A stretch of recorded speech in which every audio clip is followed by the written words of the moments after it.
അപ്പോൾ ഇന്നാണ് കേട്ടോ ആ കല്യാണം. അപ്പോൾ ഞങ്ങൾ കല്യാണത്തിന് പോകാൻ വേണ്ടി റെഡി ആയിക്കൊണ്ടിരിക്കുകയാണ്. റെഡിയായി കഴിഞ്ഞു കേട്ടോ. മോള് ഒരുങ്ങി, ഞാനും ഒരുങ്ങി. അപ്പം ഞാൻ മാത്രമേ പൂ വെച്ചോളൂ എന്ന് ചോദിക്കരുത്. അവൾക്ക് പൂ വെക്കുന്നത് ഇഷ്ടമല്ല കേട്ടോ. എന്താണെന്നറിയത്തില്ല, നമുക്കൊക്കെ പൂ എന്ന് പറയുമ്പോഴത്തേക്ക് മരിക്കും. അങ്ങനെ ഞങ്ങൾ പൂവൊക്കെ വെച്ചു. ഇവർ രണ്ടൊരു നേരത്തെ ഒരുങ്ങിയിരിക്കട്ടോ. ഞങ്ങൾ വെയിറ്റ് ചെയ്തിരിക്കുകയാണ് കേട്ടോ. പെട്ടെന്ന് നിറങ്ങും മീന്നും പറഞ്ഞുകൊണ്ട് അവനിങ്ങനെ നിൽക്കുകയാണ്. അപ്പോൾ അവൻ സൈക്കിൾ കേട്ടോ വരുന്നത്. അപ്പോൾ ഞങ്ങൾ മൂന്നിനോടെ വണ്ടിയിൽ പോകുന്നത്. 3-4 കൂടെ ഒന്നിച്ച് പോകാൻ വണ്ടിയിൽ പോകാൻ പറ്റില്ലല്ലോ. അങ്ങനെ അവൻ സൈക്കിളിൽ വരാം, ഞങ്ങൾ വണ്ടിയിൽ ചെല്ലാൻ പറഞ്ഞു കേട്ടോ. അങ്ങനെ നമ്മളെല്ലാം ഒരുങ്ങി പൂവൊക്കെ വെച്ച് ഹെൽമെറ്റ് വെക്കാതിരിക്കാൻ ഒരു രക്ഷയില്ലല്ലോ, ഹെൽമെറ്റ് വെച്ചല്ലേ പറ്റും. അങ്ങനെ ഞങ്ങൾ ഓഡിറ്റോറിയത്തിലെത്തി. അതിന് നേരെ ഞങ്ങൾ ഒരു ഗ്ലാസ് വെള്ളമൊക്കെ കുടിച്ചു. നേരെ നമ്മൾ ഓഡിറ്റോറിയത്തിൽ പോയിരിക്കുകയാണ് കേട്ടോ. അവിടെ നിന്ന് കുറച്ച് നേരം ഫോട്ടോസും കാര്യങ്ങളൊക്കെ എടുത്തു.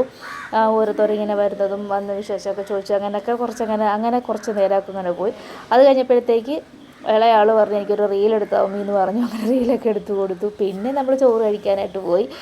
ചോറ് കഴിക്കാൻ പോയിട്ട് കഥ പറയാതിരിക്കുന്നത് ഇന്ന് അവസാനം നമുക്ക് സീറ്റ് കിട്ടി കേട്ടോ. അങ്ങനെ അത് കഴിഞ്ഞു. ചോറൊക്കെ കൊണ്ട് കഴിഞ്ഞ് കുറച്ച് നേരം പിന്നെ അവിടെ ഇരുന്ന് കല്യാണമൊക്കെ കണ്ടു. പെട്ടെന്ന് പിന്നെ നമ്മൾ നേരെ വീട്ടിലോട്ട് വന്ന് കുഴഞ്ഞു പോയി. ഇനി നമുക്ക് ബിരിയാണി കൂടെ തിന്നിട്ട് ഭയങ്കര ക്ഷീണമായിരിക്കും കേട്ടോ.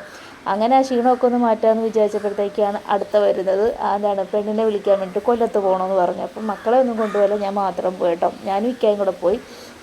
അങ്ങനെ പോസ്റ്റ് അടിച്ച് കുറച്ച് നേരമൊക്കെ ഇരുന്നു കേട്ടോ ബസ്സിലൊക്കെ. പിന്നെ വീഡിയോസും കാര്യങ്ങളൊന്നും എടുത്തില്ല, ഇത്രേ ഉള്ളൂ.